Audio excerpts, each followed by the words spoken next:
thousands remember the shadow figures, yet they never existed. What if collective memory itself is a mirage, a phantom limb of reality where truth dissolves? We will piece together the scattered fragments of this collective nightmare, seeking the threads that bind these impossible visions. Everything begins with the first whispered accounts, the chilling consistency of the impossible. The world sleeps, a canvas of softened edges and muted sounds. Yet, in countless bedrooms, beside an open door, or at the foot of a darkened stairwell, the quiet is shattered not by noise, but by absence, a presence that is pure void. It begins with a prickle on the skin, a sudden, profound chill that has no source. The air thickens, a silent pressure pressing down on the senses, whispering of an unseen observer. Then the eyes snap open, drawn to the periphery. Across thousands of disparate accounts, a chilling consistency emerges, the silhouette of a tall figure, often cloaked in an impossible darkness, sometimes crowned by the distinct outline of a fedora or wide-brimmed hat. They stand, unmoving. These are not merely tricks of the light or waking dreams. Witnesses describe a density, a profound lack of reflectivity, as if they absorb all illumination. Yet, despite their undeniable visual presence, they are phantoms, incapable of physical interaction. They are seen but never touched, observers from an unseen dimension. What would you do if your rational mind screamed impossible, but your eyes insisted on the truth of a silent watcher? This contradiction, tangible sight in tangible form, forms the bedrock of a global phenomenon. But the true terror isn't just their fleeting appearance, it's the unnerving pattern of their return, the shared details that defy coincidence, and the chilling implication that they are not merely seen, but are watching us. Imagine your mind, a fortress of reason, suddenly breached by an impossible vision. Your eyes insist upon a silent, oppressive form, yet every logical neuron screams defiance. This isn't merely a fleeting scare. It's a direct assault on the very bedrock of your sanity, a schism between perception and possibility. For countless witnesses, the aftermath is a descent into a desolate landscape of self-doubt. The medical world, ever eager to categorize the anomalous, often offers explanations: sleep paralysis, pareidolia, stress-induced hallucinations. Yet these clinical diagnoses frequently fail to encompass the chilling breadth of shared experiences, leaving a skeletal framework of doubt.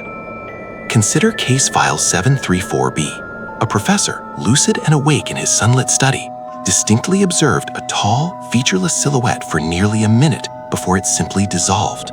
Medically, sleep paralysis is an impossibility in such conditions. This report, though isolated in its immediate context, echoes case file 901T, a young mother recounting an identical, unblinking presence in her kitchen, fully engaged in her morning routine. The consistency across these disparate accounts is the true enigma. Witnesses, separated by oceans and cultures, describe figures that absorb light, lacking discernible features, yet radiating an undeniable malevolent awareness. They appear often at the threshold of rooms or at the periphery of vision, as if observing from the very edge of our reality. This shared phantom choreography defies the randomness of individual delusion. So, when a global chorus of minds independently conjures the same impossible specter, are we merely charting a collective pathology, a shared hallucination writ large across humanity? Or are we, in our desperate search for logic, deliberately overlooking a truth so profoundly alien, it threatens to unravel the very fabric of our perceived reality?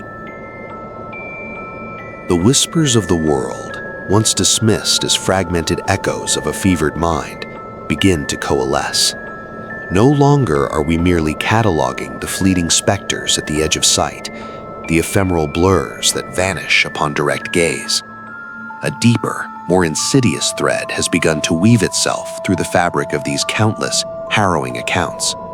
From the silent, snow-dusted villages of the Arctic to the sun-baked plains of Africa, from the bustling heart of Tokyo to the quiet suburbs of America, An unnerving, singular detail resurfaces with chilling regularity. It is not merely the shadow figures themselves, but a profound, unnatural chill that precedes their arrival, a cold that seeps into the bones, defying ambient temperature, a sudden drop that leaves witnesses shivering not just from fear, but from an inexplicable physical assault on their warmth. This shared, visceral sensation, a sudden localized vacuum of heat, acts as a brutal counterpoint to the theory of isolated delusion. It suggests these aren't just figments dancing in the mind's theater, but entities capable of altering the very thermodynamics of our immediate environment. The consistency of this frigid touch across continents, across cultures, across generations, compels us to reevaluate every assumption. What if the shadow isn't just an illusion, but a conduit for something that truly drains the warmth from the world? This chilling physical signature transforms the narrative from a psychological anomaly into an existential threat. If these entities can manipulate the very air we breathe, if they leave behind an undeniable imprint on our physical reality, then their presence transcends mere observation. We are no longer just questioning what we see, but what they do, and what profound icy purpose lies within their silent, energy-sapping embrace. The lingering chill, the inexplicable voids of energy, these aren't just residual effects. They are the undeniable signatures of a reality under siege. Our core reveal is this: the shadow people are not merely interdimensional travelers or spectral entities. They are, in fact, symptoms of a profound systemic instability within the very fabric of our perceived existence. This terrifying truth links directly to the whispers of the unseen that began this journey. The initial chilling encounters, the fleeting glimpses in peripheral vision, were not just isolated incidents. They were the first tremors of a deeper fracture, a bleed-through from a dimension where consciousness itself is a tangible, consumable resource. The impact is catastrophic. If our reality is indeed porous, if our very thoughts and feelings can be siphoned away, then the foundation of human experience crumbles. We are not just observing a phenomenon. We are potential sustenance, living batteries in a cosmic drama we cannot comprehend.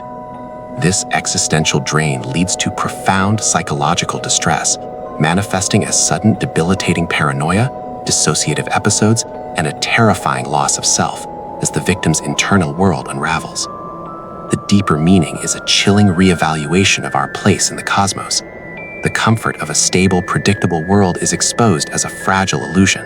Our greatest fear shifts from the unknown to the horrifying realization that the known itself is decomposing, pulling back a veil to reveal a universe far more predatory and abstract than we ever dared imagine. But here's the aftershock twist.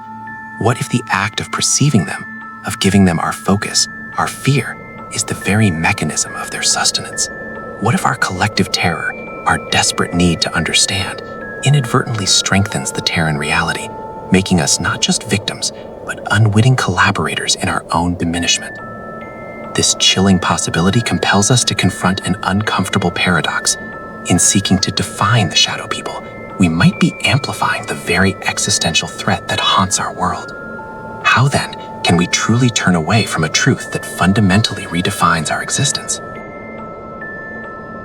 Thus unfolds the tapestry of these collected accounts, each thread woven with shadows and whispers.